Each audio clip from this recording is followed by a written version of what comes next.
Hello दोस्तों, तो आज मैं फिर हाजिर हूँ आपके लिए इंग्लिश स्पोकन का अगला यूज़ लेकर। Use of keep on, go on या कैरी ऑन।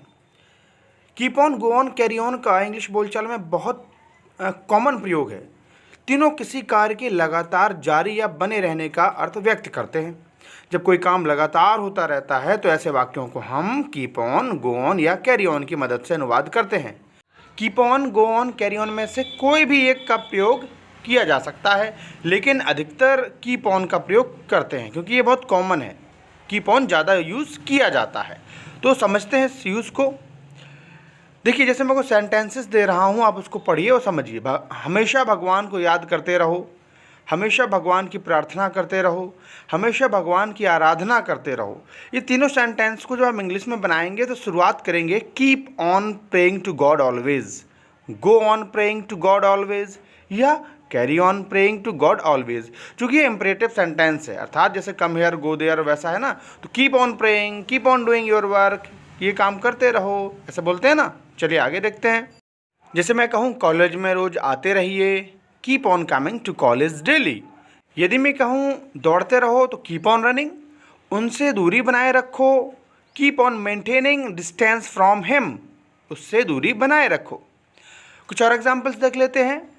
जैसे है उसकी गतिविधियों पर नज़र रखते रहो, keep on watching her activities, उस पर घूरते मत रहो, अर्थात उसे घूरते मत रहो। Don't keep on staring at her, उसको संदेश मत भेजते रहो। तो नेगेटिव है तो लगा दो don't go on writing messages to him.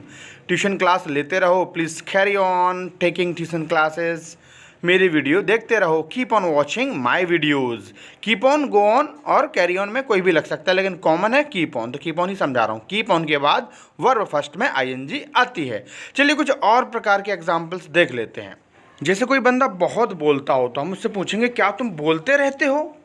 तो do you keep on speaking? Answer आएगा yes, I keep on speaking.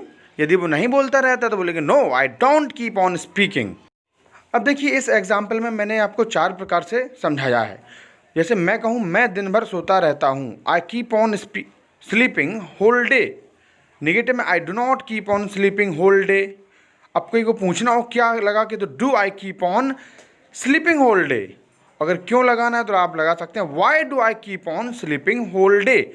और यदि हमें कहना है मैं दिन भर सोता रहा या सोता रहता था, मतलब पास्ट की बात कर रहे हैं आप, तो पास्ट में अफर्मेटिव सेंटेंस में आएगा केप्ट ऑन, जिसकी पहचान होगी ता रहता था, ती रहती थी, या ता रहा या ते रहे। ऐसे एग्जाम्पल देख लेते हैं। मैं दिन भर सोता रहता था या मैं दिन भर सोता रहा, I kept on sleeping whole day. Negative, I did not keep on sleeping whole day. Interrogative में did I keep on sleeping whole day, और अगर वाई लगाएंगे तो why did I keep on sleeping whole day. मेरा कहने का अर्थ है जब आप निगेटिव और इंटरोगेटिव बनाएंगे तो फिर डिड के साथ कीप ऑन ही आएगा, ठीक है ना, और उसके बाद वर्ब आईएनजी तो आनी ही है।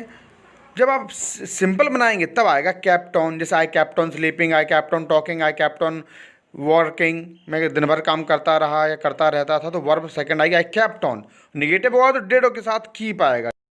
कुछ और एग्जाम्पल्स देख लेते हैं। जैसे मैं कहूँ तुम चिल्लाते क्यों रहते हो, why do you keep on crying या शाउटिंग।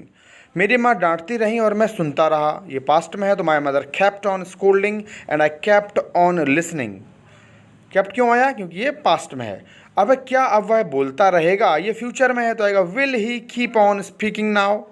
अब मैं वीडियो बनाता रहूँगा, I will keep on making videos now. कुछ और एग्जाम्पल्स आप देख सकते हैं, मैंने स्ट्रक्चर भी दिया है, आप पढ़ लीजिए और इनको अच्छे से समझ लीजिए। प्रेजेंट, पास्ट और फ्यूचर सभी में इसका यूज़ होता है। और उम्मीद करता हूँ आपको ये वीडियो अच्छी लगी होगी, तो लाइक कीजिए, शेयर कीजिए, कोई प्रॉब्लम हो तो कमेंट कीजिए। Thank you everyone.